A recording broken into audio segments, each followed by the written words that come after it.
going on, my friends?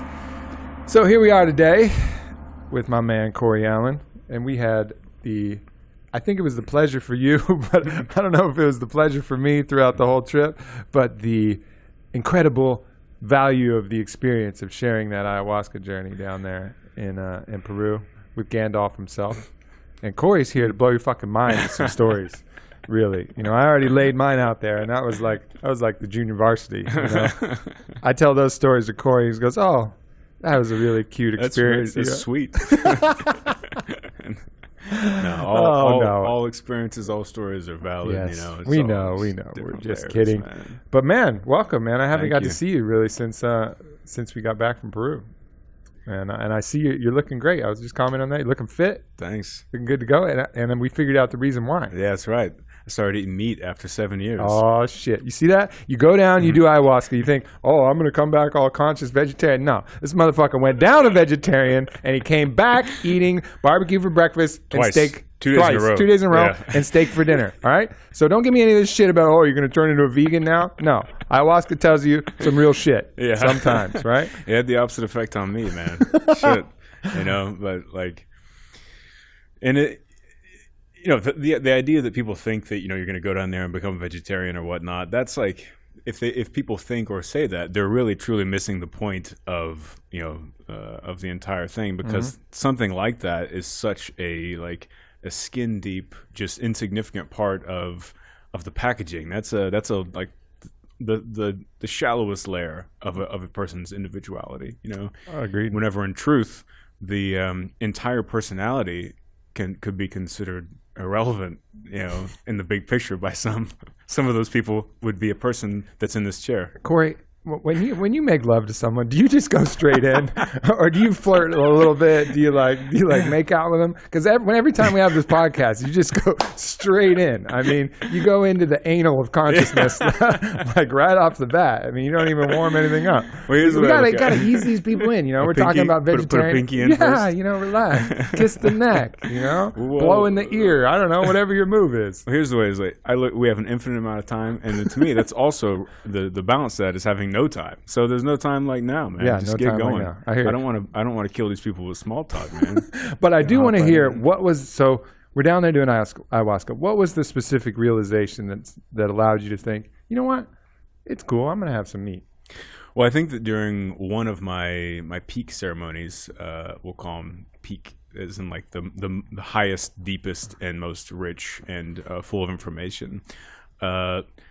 I was shown that the structure of how everything in the cosmos is connected. It showed me the source of the universe, which, talk about hopping right into it. That's one of the greatest truths and bits of information I was given, was showing me the source from which all things flow, which what that looked like was just billions of tiny neon mandalas. Like if the entire sky was nothing but neon mandalas. Like if you think about the Matrix, but multi-layered and multicolored and flowing in every direction as far as the eye could see, complete blackness around you in every XYZ axis, except for the sky.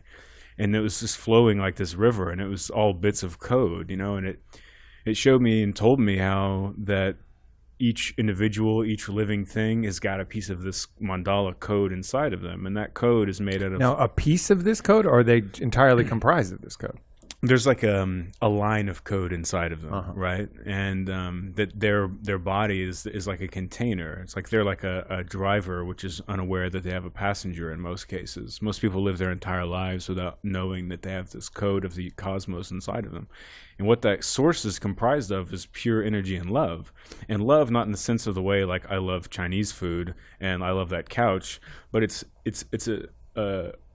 a word, a symbol with our mouth we've applied to a phenomenon which transcends our ability to put real language and words on it. It's the feeling, that energy of that we're talking about when we say love, that magnetic thing that kicks inside of us. It's that, and it showed me how that those pieces of code have been going on for aeons, and that whenever somebody, a human, an animal, a plant, any of those things are living, that a piece of this code is issued to them from the source. They live their life, and that through the act of living, they help perfect that code.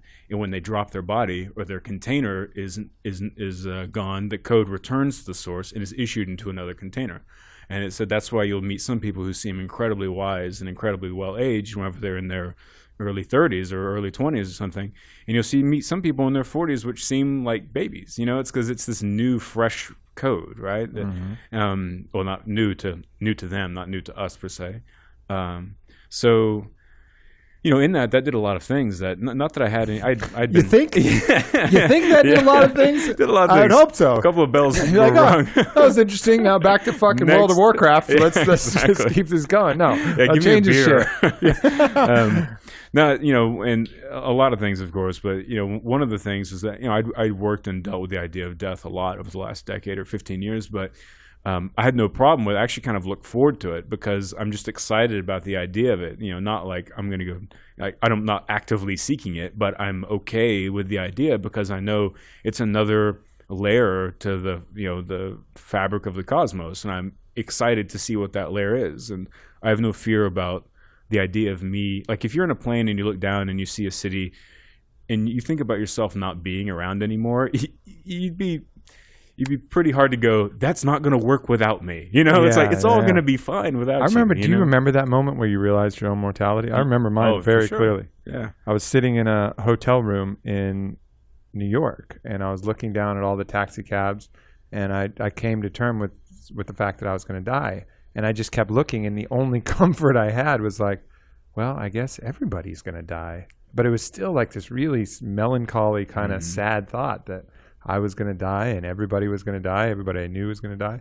Really kind of weird thing that everybody has to cross at a certain point. And then hopefully through some of these journeys or whatever practice you have, transcend those fears that are a bit juvenile in nature. Totally. And I look at it also as like, I have the same feeling as like, holy shit, man, everyone was born. Everyone had to be born. Holy fuck, what a harrowing experience that was. You know? So, you know, after, you know, it really just that last bit of like safety net I had in my brain about the idea of death, it was like, you already, you know, on an intellectual level had sorted it out and were comfortable with it, but on a heart level, here, it's all fine. This thing is this recycling, perpetually generating process that's perfect. You know, and I'm leaving out a bit of details here, but I also realized that plants were psychic during this experience, you know, and so seeing that it really... You'll have to explain that at some point, but let's continue with the thread. Footnote, everybody, plants are psychic. We'll get back to that. Put that in your pocket. So, you know, I really started like... I came to terms with the idea that it's this giant perfect system, right? And that I used to have, you know, my compassion was directed so much more at the individual, and I would almost have an anxiety about people whenever I could feel that they were feeling a certain way. I could feel their uncomfortableness, their sadness, their hopelessness, or any of that. I would almost have a obsessive compulsive urge to try and help with that and you know, give my energy towards them to make them feel more comfortable and so forth. And that really was lifted because whenever I saw that system, it made me see everything on a layer above the individual. It made me see how it's this giant source that's feeding into everyone. Like there's a string going, as a little marionette show, a string going into everyone. And I became more interested in honoring a marionette show that maintains free will, right, making it much more differently. That's a whole other podcast. I think we can choose our choices. I think that's what free will is. What else is free will? Choosing your choices. I think that's so.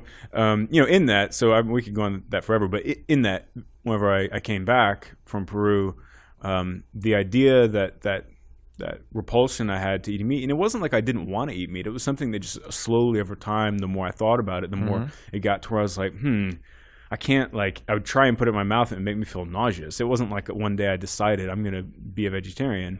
I just started eating it or you know, like slowly kind of phased it out. And then one day I just stopped and was like, all right, well, fuck it. But whenever I got back, that feeling, that block was gone, that wall, you know, was gone. And so I was like, all right, well, let's try some fish. So that's the long road to becoming not a vegetarian. Yeah, for sure. Cool. First, go back to the source code of the universe, and then maybe you can enjoy a steak. I recommend that for everyone, regardless of your desired result. Yeah. No, that's really interesting what you say, and the way that you saw it confirms a lot of other things that I've seen in a lot of other traditions where they basically talk about that universal force. They don't usually use it in the terms of code, but they'll say source, and there's a piece of source. Yeah, so there's that piece of source or piece of God, which is a really challenging word. People freak out when you say God, but so you say source. So a piece of source in all of us that's all the same, always connected, but all the same our own, and that's that dichotomy that always exists. What is in as above, so below. What is inside, so without.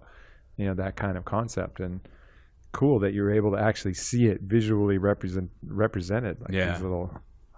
That was one of the ones mandalas. where that was one of the ones where I was sitting in kind of a slumped over lotus posture, and I was just to my seeing all this. I was muttering to myself under my breath. I was just going, what the fuck? What the fuck? I was like, oh my God, are you kidding me? Holy shit. Just like looking at that, and I kept giggling because it was so utterly mind-blowing. I was like, how is this even possible that that I could see this? How is it even possible? But there it was. It was.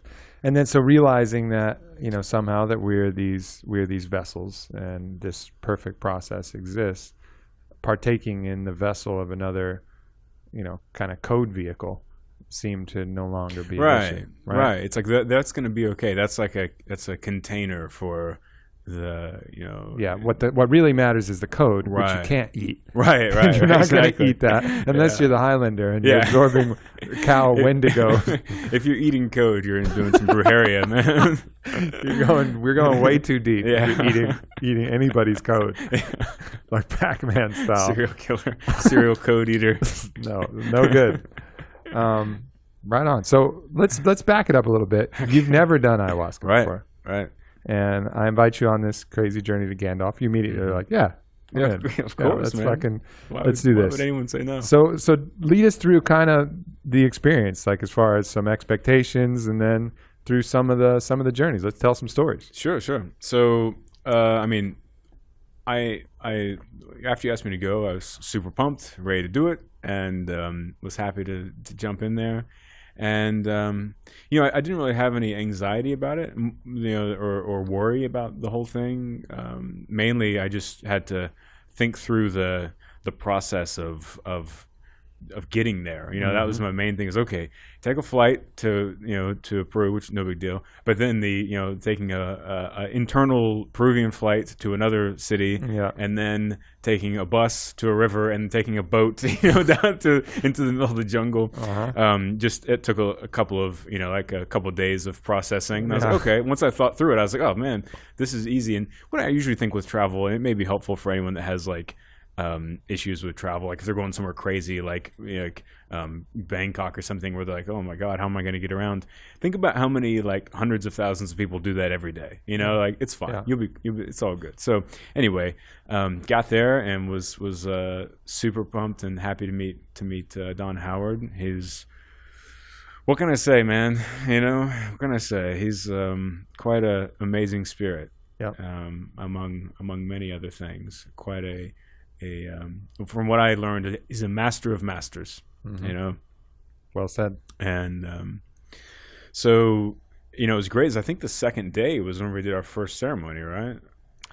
Yeah. Because it was great. That was at the first. Yeah, we jumped right in. Not a lot of time. Yeah. First night we're shredding leaves and pounding out ayahuasca vines. Oh, which a good a nice tidbit is.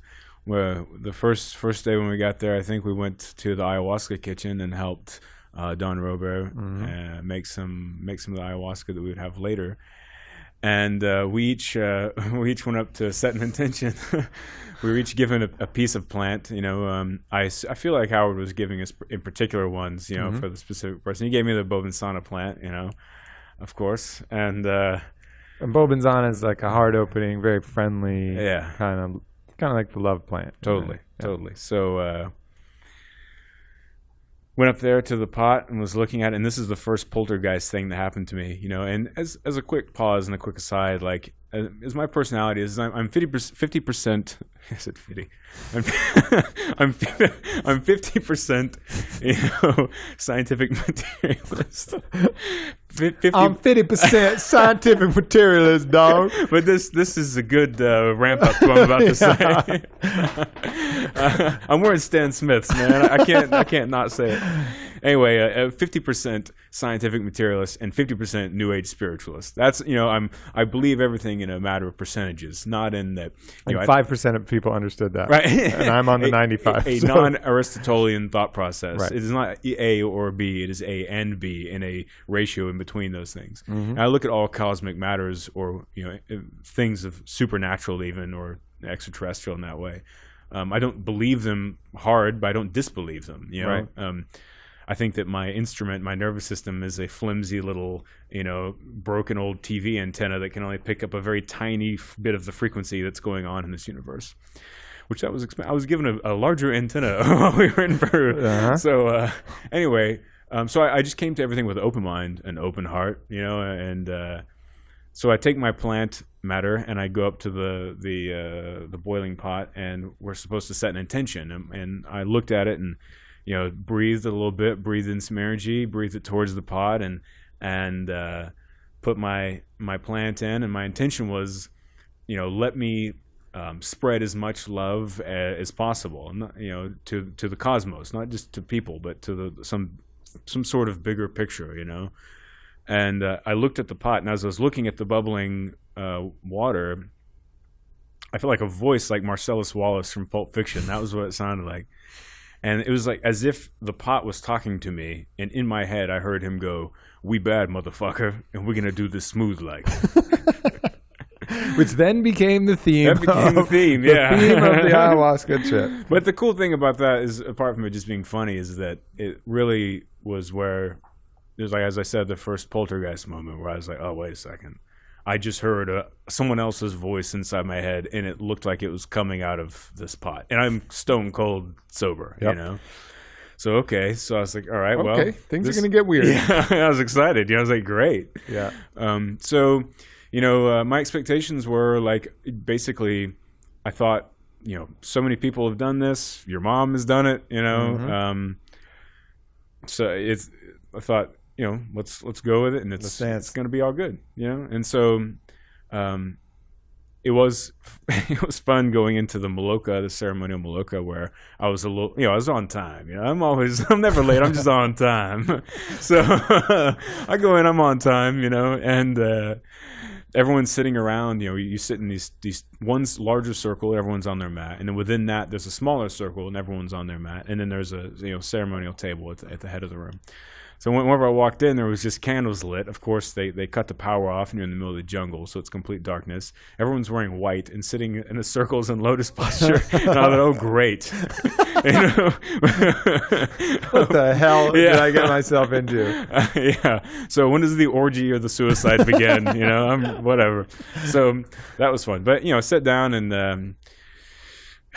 one of the most fascinating parts of it to me is that it's so highly ritualized, and the space is highly ritualized. The process is so highly ritualized. Everything in the space is incredibly ritualized. It really, you have to see it. You got to be there and to feel it's the mothership, And I had one night where I was sitting there looking up, and I was thinking, if you can't do it here, man, you can't do it anywhere, Yeah.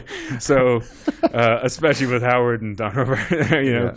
So, one of the most interesting things to me that continued to blow my mind was Howard, who you're calling Gandalf, his ability to, he would go around to everyone and put agua de Florida on your heart and on your forehead, on your heart chakra and third eye before each ceremony. He would say something to you.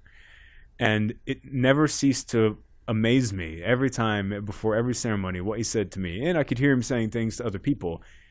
The ability he had to say the perfect thing and to know exactly, I guess the almost the scaffolding you needed to be able to some deep intuitive intelligence where he's like, I don't know why you can even ask him about it. Yep. I don't really know what I'm going to say. I have an idea and I just go with it. It's almost as if it's being channeled. Yeah, exactly. So the first ceremony that I did, was really my main goal was looking for confirmations, and confirmation of in my life throughout, a lot of different psychedelic experience and over a decade of meditation. I felt in tune with what I thought was the source already, before this. I could close my eyes and see flickers of what I thought would be something like ayahuasca consciousness. I could feel energies and things moving inside my heart towards other people. I could direct those things, and I wanted to know if, one of the things, this type of thing gets so slippery, the mastering of the ego and the moving of energies, because you can start thinking that you're moving energy and you're getting in touch with the source, but really that can be the highest level of ego because you're really, subjectively thinking that, but then you're believing in your own belief that you're actually doing these things whenever really you're just, in a fantasy world, essentially. Mm-hmm. And I wanted to see, am I really feeling these things? And is my heart as open and, open to other people and whatnot as I think? So Howard comes over to me, and we hadn't really talked much. It's day 2, and he comes over to me and pats me on the heart and looks at me in the eye with this amazing deep look and goes, "I see you, brother. I see you." And I was like, "All right." And then he taps me on the chest and he goes, "You have a beautiful heart." And I was like, "Okay, well," he just scanned my brain, I guess, or spirit, more likely. So, the ritual of him calling everyone up one by one, you've probably covered this somewhere before in there, and that they give you what they think you need for that ceremony. Mm-hmm. I approached, was just, my heart was not racing, but it was definitely, blood was pumping, mind was nice and awake, went and drank, and I actually thought the ayahuasca tasted quite nice. It tasted kind of like cold. Well, this doesn't sound nice, cold coffee, but it tasted sort of like bitter coffee. But I like Scotch and cold coffee and stuff like that. Or iced coffee, bitter coffee. The first time is the best it'll ever taste. Absolutely. That's that's I described it as it's definitely true. I described it to my brother as like you can drink. Let's say you drink Don Julio, 1942 one night, and you it's amazing. Mm-hmm. But you drink I don't know, half a bottle, and you puke your guts up. And then 2 nights later, someone's like, "Hey, drink another half a bottle of 1942." Yeah. And you're like, "Okay." And you drink it, and you finish the bottle, and then you puke your guts up. And then the next night, someone's like, "Hey, have another half a bottle of tequila." And you're like, "Oh, God, no." And no matter what it tastes like, man, if it's the impetus for you puking your guts up, you're not going to like it. So Indeed. Anyway, so I drank it, went and sat down, didn't even wash my mouth out. And, I started feeling after 10, 20 minutes the gravity shifting and that kind of psychedelic, force coming, and I felt comfortable with it, felt good, and then they started blowing the candles out, ceremonial, one by one, and mm-hmm. each one of those, and when there was one candle left, I started going, that little light is that's my basis for time and space, Uh-oh. Yeah. What happens when they blow that one out? Exactly. Yeah. So they did, and I felt the ascension take place slowly and steadily, and it was great. I mean, I felt warm. It felt welcomed. It felt very natural to me, very just homey and comfortable, mm-hmm. and started getting a lot of interesting visions there. And I guess it's so hard to describe what the visions are like unless you've actually done it. I mean, I'd read a ton of things about it before, and you can't really know it, but I suppose it's they say it's lucid dreaming, I guess it's like that, sort of, but it's like seeing I feel like lucid dreaming, though, you're generally confined to constructs that your conscious mind can think of, Yeah, but this is shit you see there, you're like, whoa. I think that's a never-ending floating mass of snakes and feathers and light and energy and mandalas. I didn't see that one, but I saw that one a lot. Yeah. Yeah, it's like a doorway. It opens your mind to this other dimension. Yeah. But I was still very aware that was where I was as far as being in a room. Sure. In my visions, I could open my eyes and see, even though it's pitch black, but if there was a little flickers of light here or there, I could see they would kind of mix with my normal vision. Mm-hmm. Sometimes it would mingle, So I got a lot of interesting visions, and that first night. And one of the things that happened, the most, I guess, relevant thing, was that I felt like if there was a softball in the middle of my chest, it just like, and that was my heart chakra. It like expanded like 2 or 3 inches, like it ripped open, and I could feel like energy in there. And all the things I saw were what I had been seeing, before I came there, but just in a much more intense level. And so I thought, wow, okay, I can feel my heart. I felt it open, and I could see those things that I was seeing, but just on a much deeper level. So I thought, cool, there's my confirmation, essentially. Now, and also the nausea, of course, fighting with that. That was pretty challenging. It's like if you drank a whole bunch of alcohol and then you're like throwing up at 4 a.m. and you're like, oh God, and you're hanging on, but you're like, why the fuck did I drink so much? I'm such an idiot. Yeah. I did have that thought of like, why did I drink so much ayahuasca? I'm such an idiot. Oh God, what am I doing? Within that pass, with the Icaros, it would almost feel like someone turned on a ceiling fan, like blow some of that nausea away, or it would make it come up. There's a couple of times they would move it around, start jamming out Icaros, and I was like, well, there's my vomit just took the elevator to the top floor. So. The second experience, however. So let me start. let me tell the second experience from my vantage point. Please. So I get through, and I already told this story a little bit, but it was like this deeply introspective, kind of soulful, eye-opening journey where I was looking at some of my deepest shadows, and knowing that I had to confront them later, but I was just kind of on the hunt, and just very kind of soulful. Almost had a melancholy, like here I am on the hunt that I didn't even know I have to chase this giant shadow down. So I grab my flute, and I'm still kind of in the medicine, and I go up to the sky deck all by myself in the dark, and the stars are there, and I start playing a soulful tune. And keep in mind that the star deck is like it's in the jungle. It's like it exceeds the limits of the property. Yeah, right? yeah, okay. yeah. So it's like far away from everybody. And I'm just like playing my most soulful tunes on my Native American flute, and then I hear someone from down underneath the hill going "Prongi, Prongi," and Prongi's this other musician that we had with us. I was like, "What the hell is that?" And to your credit, he's Brazilian. He's Brazilian, yeah, he's Brazilian. So I was like, they can't confuse me for him because I suck and he's really good. But I was like, all right, maybe he is calling for me. So I look down there, and there's Cory, just barefoot, and I could just see your eyes glowing like a wild animal that you see startled in the brush. I was like, whoa, he's got the crazy look in his eyes.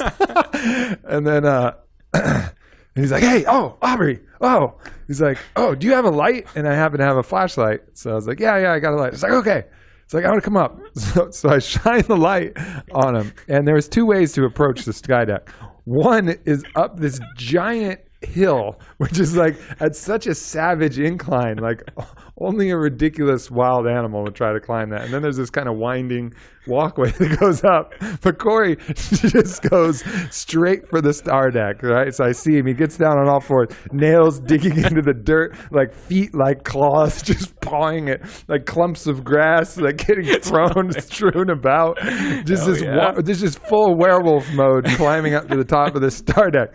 And you get up, and you're like buzzed. You're like someone hit you with like a lightning bolt. Yeah. It's like vibrating. I was like, whoa, holy shit. An alien boarded my ship. Yeah, exactly. And you start telling me some of the story about, first, the flute was amazing, I had to come find it. And then, but check this out. Yeah. And so that's how I heard this first story that you're about to hear. That was the setting for which it is. This time, so this is just like a Tarantino movie. Now this is the end, and we'll come back to the beginning. So I'll tell this with 2% of the enthusiasm that I told you at that time. We were joking about me being like Doc from Back to the Future. I was like, Marty, I went to the future. Totally. We need fuel. All right. So basically, that second ceremony, I went in and I was in the zone, like I felt so good. I felt ready because now, I tested the water. I felt like it was like what it was like to experience it. And I was ready. I was ready to go deep and went in there. And I don't even know, it's not my personality. But I go in there to I'm on time again and everyone's already in there. I walk over. I like Parangi, our friend we talked about. I walked over and he just stood up like as I walked by and like looked at me. And I gave him a hug and kissed him on the side of the face. Which I mean, I'm happy to hug people, but I'm not a type that goes around just kissing people on the side of the face. And he was, of course, he's a sweetie, so he was like, "Oh, thanks." You know, he was happy to receive that. I went over to Olivia, your little sister, and kind of gave her a kiss on top of the head and said like. Again, I don't know why, but I said, "Good luck." And I went and sat down, and I just felt so like in the zone, like it was top meditation's like Zen mode. I was just dialed in. So I'm sitting there, I'm just ready, I'm full of energy, just vibrating. I was like, I want a giant cup, They call me up. I go up there, and this time instead of kind of scooting my little feet up to the altar, this time I'm swaggering it up there, man. It's like Miles Davis walking out into Carnegie Hall, man. I'm just ready, I go out there, and they give me the cup, and I just feel the highest level of meditative energy, the highest zone I can get. I felt I was in there, and whenever I get to that zone, I kind of like, I'll happen with playing music too, where I'll kind of almost be looking out into space or something, but I can start seeing through I guess I stop using my eyes per se and start tuning right into the head. I got that instantly when I walked up there.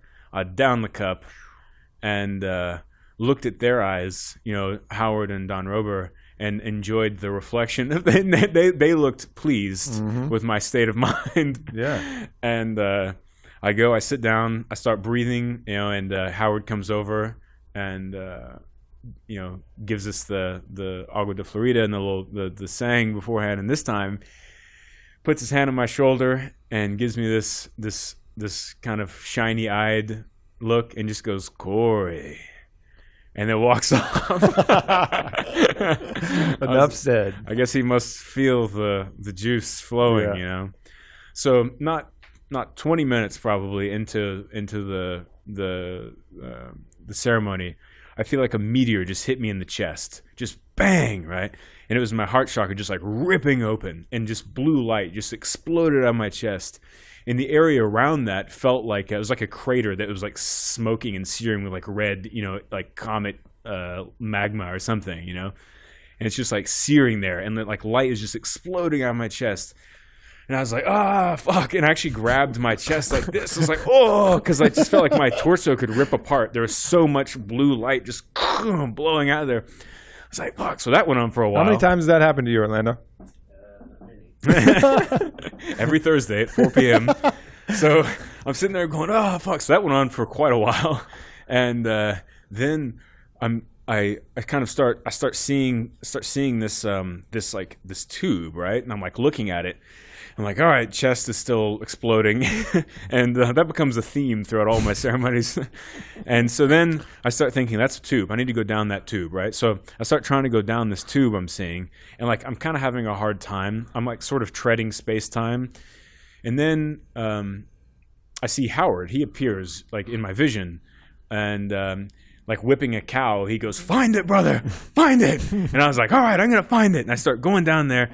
And then Ayahuasca starts showing me things to try and scare me off the path. It shows me like a giant snake, or like a bug that's like 2 inches away from my eyeball, or like her face, like she looks like Angelina Jolie, but like it morphs into the skull preacher from Beetlejuice or something. And I just kept laughing because I'm like, you're not gonna fucking scare me. Like you can do anything you want. Yeah. You can show piranhas eating my eyeballs, and I just don't care. And it would like laugh at me, like it was being playful, like it would giggle.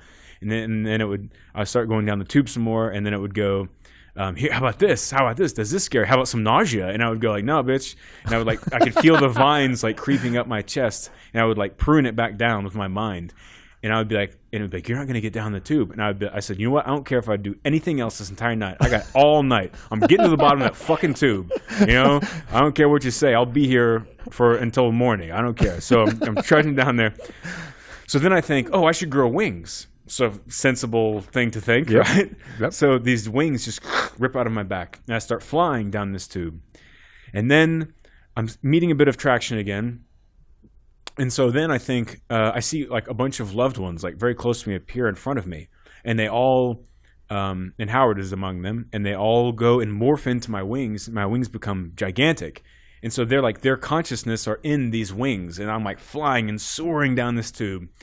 a lot of other twists and turns. I finally get to the bottom, and that's where, well, at one point, a giant eagle comes and looks at me in the face and goes, "You're an eagle." And I was like, "No, I'm not. Get out of my way." And I keep flying. And then the giant eagle head comes back and it's like, "You're an eagle." And I was like, "No, I'm not. Out of my way."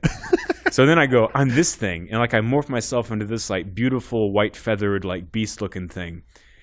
And then the eagle comes back and goes, "No, man, you're an eagle." And I was like, oh yeah, that like beautiful white feathered beast thing, that's like vanity. That's like spiritual vanity. I'm not that thing. That's like trying to be unique or like pleasing to the eye. I was like, yeah, I'm an eagle. So whenever I thought that, the eagle head that was looking at me like reverses and goes shook and like sticks into my third eye. So I have like an eagle's like head coming out of my third eye. And so I'm flying down this tube, right? And and whenever that happened, my heart opening exploded again. And I got this crazy wave of energy. And I hear this voice from wherever, infinity, goes, "Now you know what fierce love feels like." And I was just sitting there like, and my focus was crazy. That's whenever my crazy, animal eyes that you saw kicked in, was because my focus was like 5-dimensional, right? Yeah. So I get to the bottom of this tube, and it's like, you're an eagle. You've got the eagle coming out of your third eye. You're ready to find something. Yep. And then that's whenever I see the source. It goes, here's the source. There's the source code, and then all the stuff I explained earlier about that. And then I go, there's a couple different little subtleties about that. I was talking to the source. I asked it my purpose, why it was showing me all this, and so forth. And it told me that I'd been outsourced by the source, and my function in life was to be a mirror.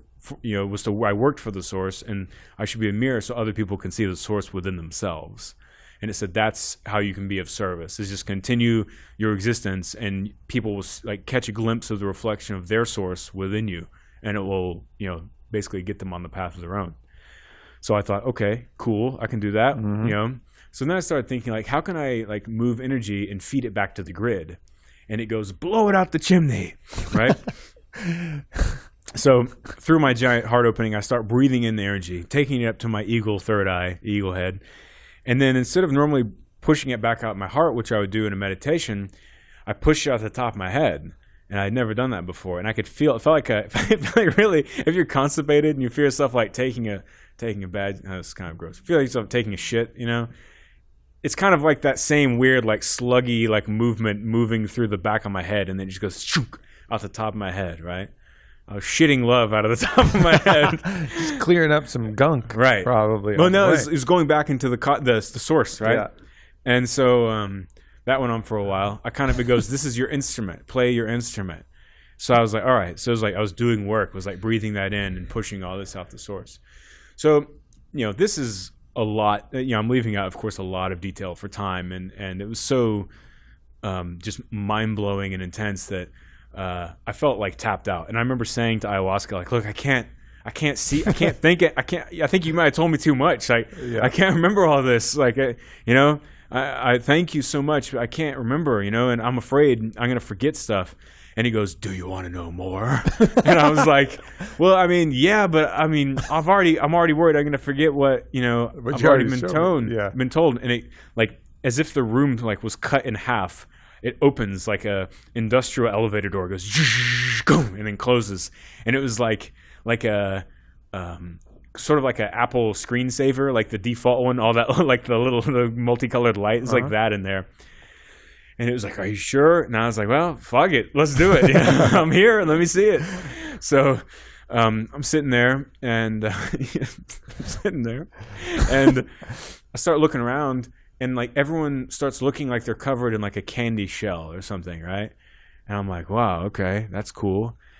And I look at one person, and it looks like their body is covered in like hundreds of gallons of Vaseline, like some bad Matthew Barney installation, right? And I don't know what that is, but I have a fucking great idea. So. He's an artist. Yeah. So I'm looking at this person, and this like white tube comes out of this pile of Vaseline, and it's like waving in front of my face. And I'm looking at it, and I'm like, I should go in there. And so I got the eagle eye comes on, the wings are out. You just see a hole and you want to go in it, Cory. That's right. No time to waste. So I go. Wait, a hole? Yeah. A tube? I'm in. Let's go. Let's plunge head first. Yeah, eagle costume on, role playing, baby. So I go flying in there, and there's like all these conduits, like in the shape of diamonds, right? Like geometric conduits. So I'm flying around these conduits, and I see this like black stuff around one of the connection points, and I start like ripping at it with my hand. Looks like an eagle claw. I'm looking at it, and in real life, I'm actually like scratching my leg like this, like, ugh. But I feel like I'm scratching this black matter, right? And I feel like I'm pecking at it with my beak, and I'm like tearing this stuff off and throwing it out of this tube. And after I ripped it all off, there's this like red pulpy stuff that was there. It looked like something injured, and it said something to me, like a topic about what that was about. Mm-hmm. And then I thought, oh, I should get out of here. So I fly out of there.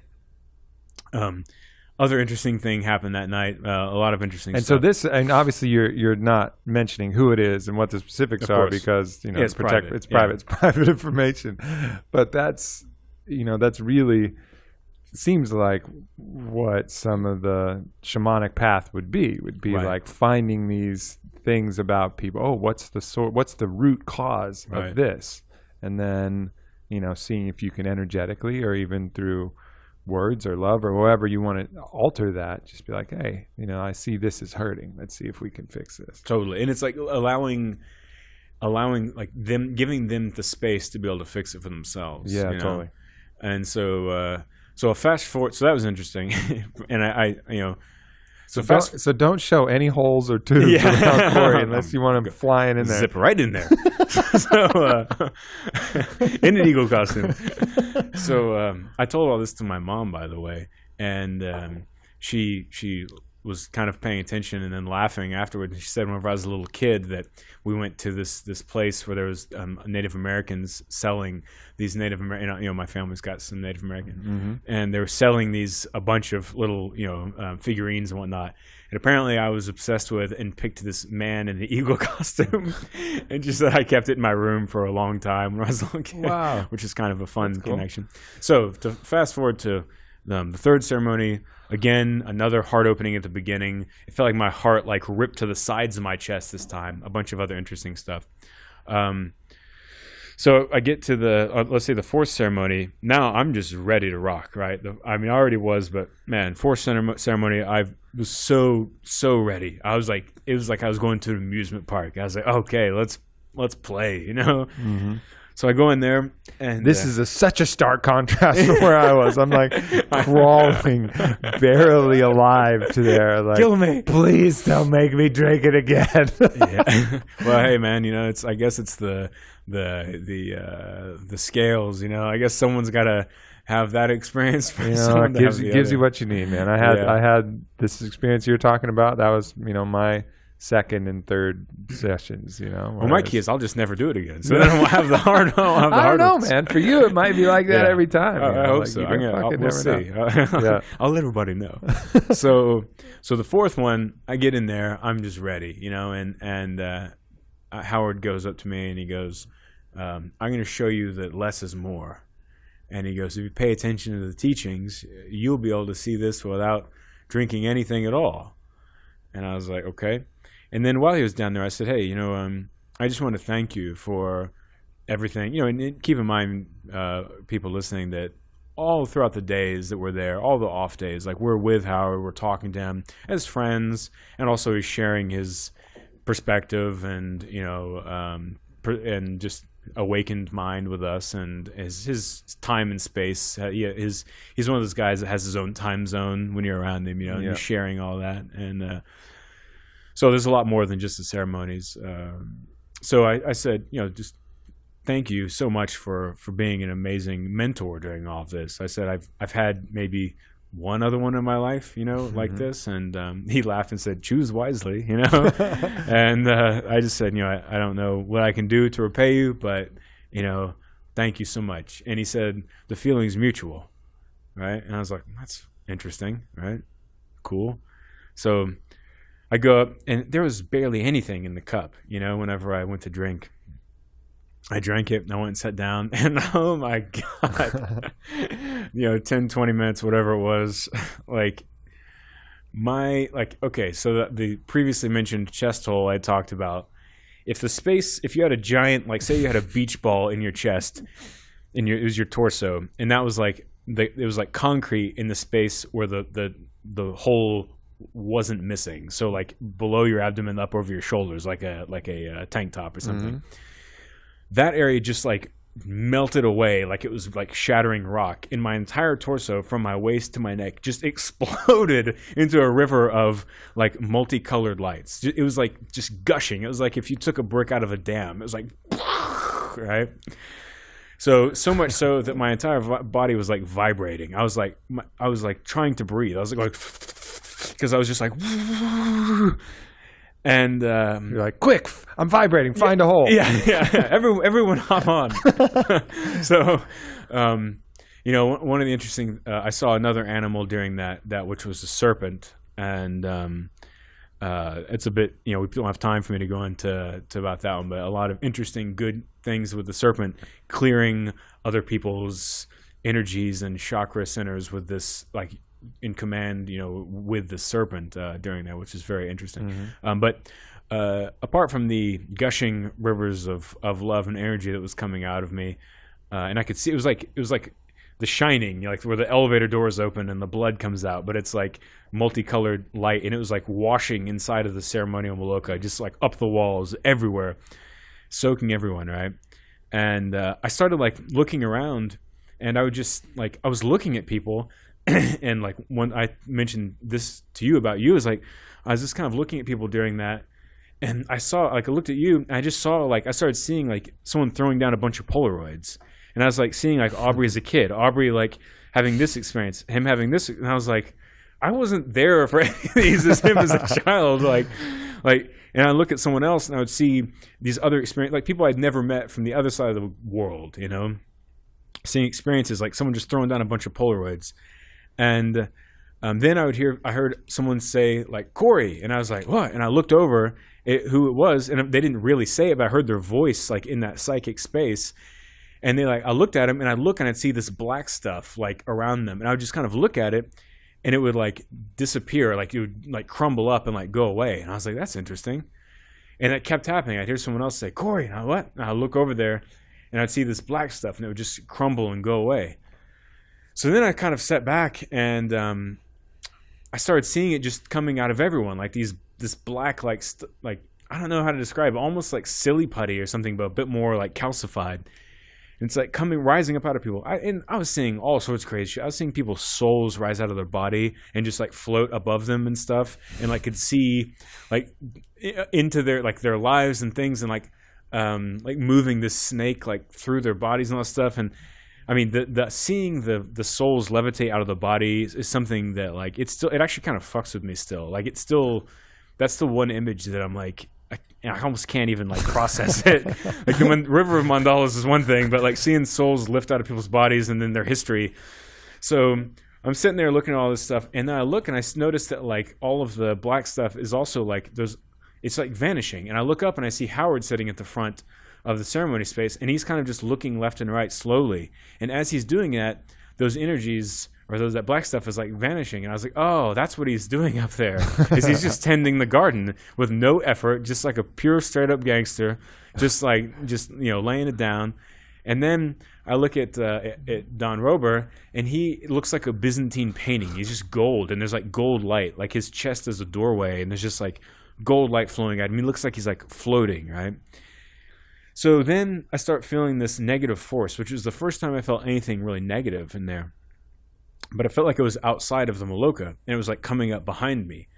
And for you all who haven't heard before, there's these things called mapachos, which are like, I guess, cigarettes essentially, but it's just tobacco, natural tobacco rolled and smoked, used for different shamanic species purposes. Yeah, that grows down there in Absolutely. South America. Yeah.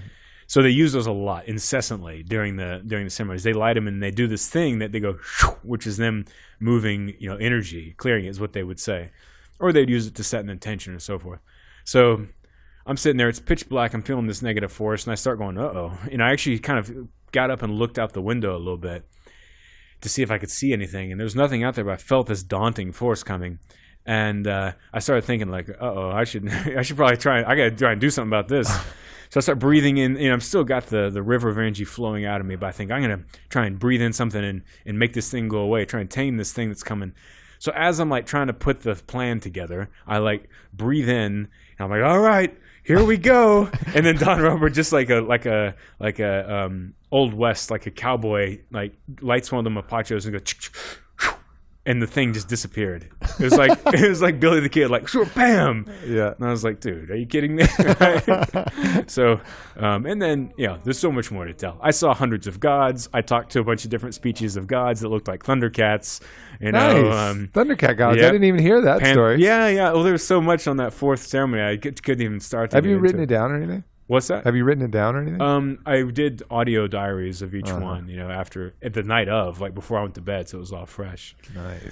Yeah, apparently my folks looked like Panthro. I think Panthro is his name, the blue guy from. Anyway, I dressed up as Tigro one year. Oh, nice. Yeah, nice for sure. It was stellar. We had the full cats: Chitara, Lion-O, Panthro. Boom. The amazing thing about it, one of the things, to get back to the poltergeist stuff that challenges my kind of the scientific materialist part of my mind is, I mentioned those experiences of looking at people, hearing them call my name, or seeing things about their life, and I kind of casually said, hey, maybe this is just the ayahuasca talking, but it's too cool for me not to mention that I saw this and this and this, and people were like, what the fuck? Like I had that experience as a kid, and I was thinking about that, or I did think about you during the experience, and I wanted you to I was asking you to come over and I don't know, I almost wanted you to sit by me or something during the ceremony, and I was thinking about you, and those are the people that I heard call my name. I know for me, you mentioned all those Polaroids. For some reason, I didn't even mention this in my solo cast because it wasn't that significant for me, but I had this full recounting of my whole childhood and life, and I mentioned to you. Mm-hmm. So I was like, all of these old memories. I was just basically looking through my old memory photo album, just kind of browsing, scanning. Oh yeah, I remember that. Oh, I remember that. That was gone. I totally forgot about that, and I was just going through the whole thing. And it's so creepy. I'm like, yeah, wasn't that a nice memory? Aubrey? Arm on the shoulder. Wait a minute. Yeah. It's did I invite you to go look at this memory book, or did you just come Apparently, you opened the door, homie. Yeah. I made the hole. Yeah, and it zipped right in there. Well, man. The crotchless eagle costume came flying right in. We're going to have to get into some more details in of the Thundercat gods. And for sure. Some more of that. For sure. More to come. Well, Cory, my brother, it's been awesome. Yeah, we had a great time down there. It was great, and it was great seeing different sides. I think both of us. It was really fun being down there, and just got to see other sides of each other, and the amount of, talk about putting your coat up at the door, man. Hanging your meat body up at the door and going into the party, as a piece of mandala code and a little container. And you think you're gonna go down there and hide something? Forget it. You can wear clothes to cover your genitals, kind of, but that's the most coverage you're gonna get. Period. Everything else is gonna come out. So it's quite a ritual. And for anyone listening, I can't recommend it enough. There's a lot of, some people are more prepared than others. I think some people are more, however much spiritual work I think you've done, and not phony holy stuff, but real authentic, nuts and bolts spiritual work you've done, I think will have something to do with it, how clean your castle is. But if you have the courage to be willing to drink it, then you're ready, because that's all it takes. It takes open heart, open mind, and the courage to want to grow and know more. And if you have all of that, then the cosmic world is yours. It's going to do it smooth because it's bad, motherfucker. Yes, it is. Cory, my man, you're a bad motherfucker as well. Thank you for stopping by, brother. Hit him one more time with your contact info. Yes. We'll wrap this bitch up. Twitter's @QuietDesign, which I'm actually thinking about changing that. So if anyone has any good ideas, let me know. And then my website is Heartgape. Heart Goatsy. Don't Google Goatsy, everybody. So Cory-Allen, ALLEN.com. That's the website. So there it is. Don't sleep on Heartgape, Cory.